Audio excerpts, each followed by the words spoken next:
Punctuation mark to. दोस्तों आज हम फिर से बात करने वाले हैं पंक्चुएशन मार्क के बारे में। इससे पहले हम इस पे एक वीडियो ऑलरेडी बना चुकी हूँ मैं पंक्चुएशन मार्क्स पे कि उनका यूज़ कैसे होता है, आप सेंटेंसेस में उनका यूज़ कैसे कर सकते हैं। और एक बार चलिए फिर से मैं आपको उनकी मैं सारे पंक्चुएशन मार्क 14 होते हैं वो मैं फिर से आपको बता देती हूँ। जैसे फुल स्टॉप होता है, क्वेश्चन मार्क होता है, एक्सक्लेमेशन मार्क होता है, comma, colon, semi colon, dash तक हम डिस्कस कर चुके हैं। आज आगे के हम डिस्कस कर लेंगे जो कि तो आज जो हम डिस्कस करने जा रहे हैं पंक्चुएशन मार्क वो है हाइफन, जो कि डैश से थोड़ा छोटा होता है, round bracket, square bracket, slash, apostrophe, speech marks और एलिप्सिस। तो ये कहाँ कहाँ हम यूज़ कर सकते हैं इनके बारे में फिर से हम एक बार डिस्कस करते हैं। और फिर से आप एक वीडियो पे एंड तक जरूर बने रहिएगा ताकि आपको जितने डाउट्स हैं सारे क्लियर इस वीडियो में मैं आपके कर दूँगी। तो चलिए शुरू करते हैं।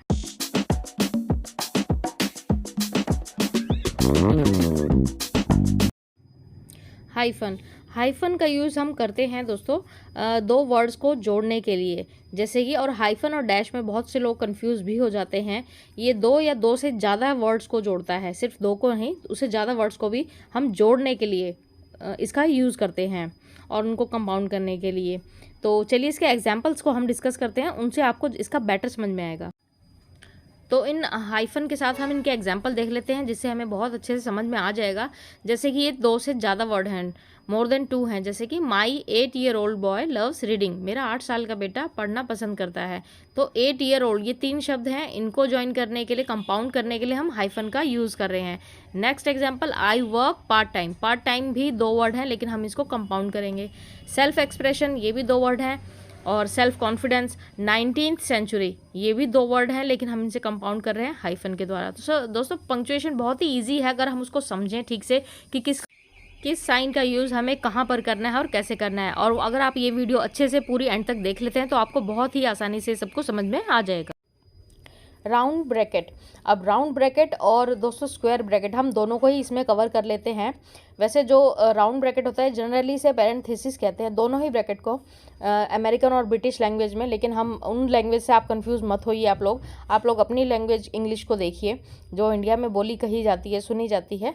तो उसके हिसाब से मैं आपको बताती हूँ कि जो राउंड ब्रैकेट होता है इसको हम क्यों यूज़ करते हैं। इसको यूज़ करते हैं जब हमें किसी सेंटेंस में एडिशनल इन्फॉर्मेशन ऐड करनी होती है। और एडिशनल इन्फॉर्मेशन ऐड करने के लिए भी, जैसे हम एग्जाम्पल ये ले लेते हैं कि she is coming to our house after work. After work मतलब अराउंड 6 o'clock। अगर हम 6 o'clock टाइम भी कंफर्म कर रहे हैं तो हम उसको राउंड ब्रैकेट में कंफर्म कर देंगे। मतलब एडिशनल हमने सेंटेंस में नहीं था लेकिन हमने अपनी तरफ से कुछ वर्ड इंक्लूड करे, एडिशनल इन्फॉर्मेशन हमने सेंटेंस में प्रोवाइड कराई, तो इसे हम बोलेंगे राउंड ब्रैकेट का जो यूज़ है।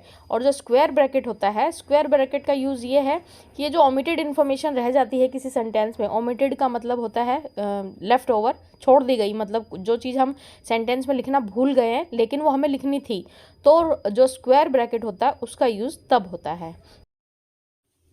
स्लैश, अब हम बात करते हैं स्लैश की कि स्लैश किस लिए और कहाँ पर यूज़ होता है, स्लैश कैसे डिफाइंड होता है। ये एक सिंबल के तौर पे डिफाइन किया जाता है।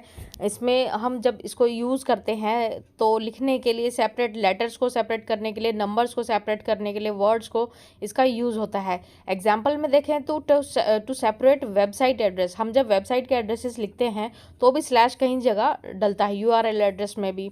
इंडिकेट फ्रैक्शन, जैसे हम मैथ्स में यूज़ करते हैं, बहुत सारी ऐसी सिचुएशन आती है मैथ्स में जब हम स्लैश लगाकर उस फॉर्मूले को या उस स्टेटमेंट को हम कंप्लीट करते हैं। जैसे हम लिखते हैं वाइफ ऑफ, W और स्लैश O, ऑब्लिक भी कहते हैं हम इसको और स्लैश भी कह सकते हैं। जैसे सन ऑफ हम लिखते हैं, ऑब्लिक भी कहते हैं। डेट्स हम लिखते हैं स्लैश से, तो स्लैश हमारा कितने ही सेंटेंसेस में काम आता है।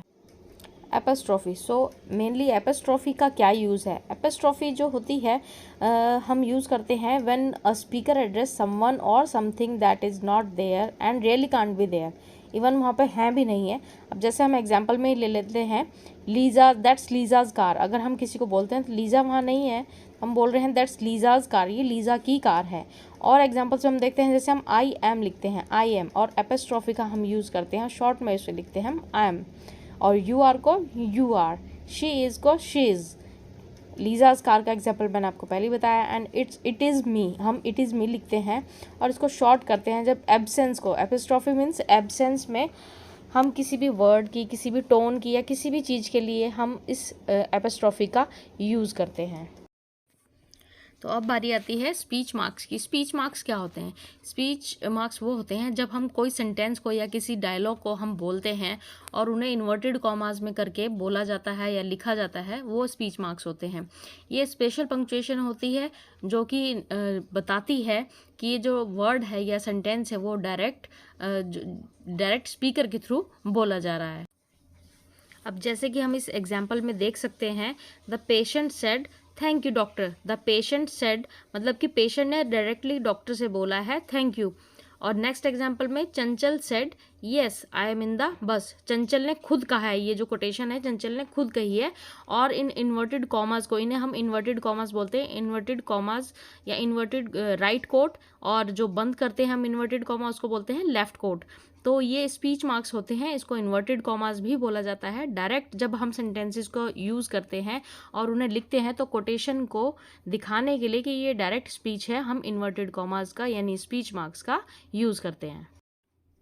एलिप्सिस, एलिप्सिस जो है 14 मतलब लास्ट पंक्चुएशन मार्क है, और ये एलिप्सिस का हम यूज़ करते हैं। ये 3 डॉट का होता है, और इसमें ऐसा नहीं है कि इसका मतलब है कि कुछ आउट वर्ड्स हैं या इन्हें रिपीटिंग हम वर्ड्स लिखते हैं या कुछ अननेसेसरली हम वर्ड्स लिखते हैं उसके लिए यूज़ होता है, ऐसा नहीं है। ये ओमिशन वर्ड्स के लिए ही होता है, जो ओमिटेड हैं, जो कि छूट चुके हैं या जिनका कोई मतलब नहीं है। हम उन लाइनों के लिए कि अनकही बातों के लिए हम एलिप्सिस का यूज़ करते हैं। जैसे कि एग्जाम्पल में हम देखते हैं, जैसे हम किसी स्टोरी का नाम लिखते हैं, हमें सिर्फ उसका टाइटल मेंशन करना है, हम उसकी स्टोरी पूरी नहीं करते हैं टाइटल में, क्योंकि स्टोरी तो पढ़नी होती है। जैसे कि मिडिल एज 3 डॉट्स एलिप्सिस के and who draw a dodge status. तो ये एक टाइटल हो गया है, लेकिन हम इस एलिप्सिस का यूज़ करके पूरी कहानी को समझाने की कोशिश करते हैं। तो दोस्तों ये थे 14th पंक्चुएशन मार्क्स, और इसके लिए मैं एक ये चार्ट भी आपसे शेयर कर रही हूँ। आप ये चार्ट देखकर भी पहचान सकते हैं इनके साइन क्या हैं, कैसे हैं, तो आप इनसे देखकर भी सीखें। और आशा करती हूँ आपको ये वीडियो ज़रूर अच्छी लगेगी। मैं डिस्क्रिप्शन में इसका जो पार्ट 1 है पंक्चुएशन मार्क का, वो मैं मेंशन कर दूँगी, आप उस पर डिस्क्रिप्शन में जाके उस लिंक से देख सकते हैं वो वीडियो भी। दोस्तों इस वीडियो को ज़रूर शेयर करें, लाइक करें। Thank you so much and take care.